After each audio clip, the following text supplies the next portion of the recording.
Do you read a room the second you walk in? You learn that young, and not from a book. A person taught you. One who made you the target. Dieter Wolke followed those kids for decades.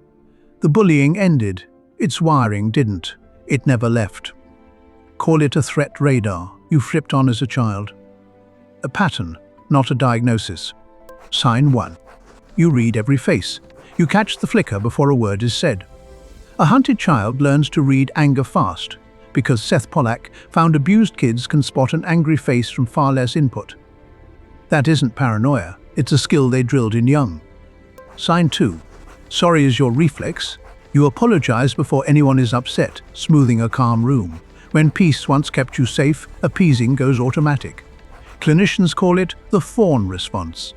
That reflex kept a cornered kid safe. Sign 3. You rehearse everything. The text, a meeting, the goodbye. Downey Feldman named this rejection sensitivity, expecting the worst from everyone. A construct, not a diagnosis. Your mind braces for a hit it learned to expect. Sign 4.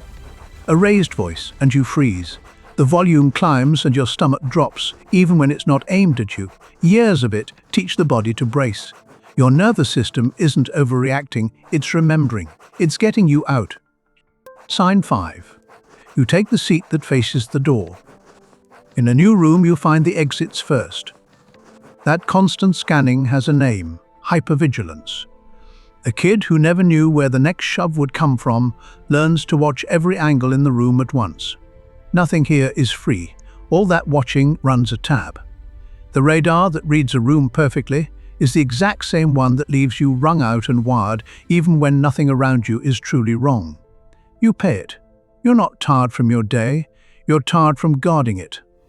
Underneath, most targeted kids pick one of two moves. Get small so no one sees you, or wall up so nothing gets in.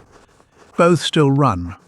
Tracy Vaillancourt's work shows bullying gets biologically embedded. The stress response resets and stays reset. Bullied kids grow up wanting to prove their bullies wrong.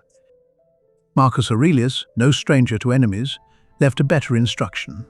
The best revenge is not to be like the one who wronged you. You were shaped by people with no right to define you. Living guarded still hands them the pen. The freedom isn't revenge. It's no longer being run by them. The radar kept you alive back then. It doesn't have to run the show now. You can still read the room. You just get to trust it now and turn the gain down. The chaos stoic.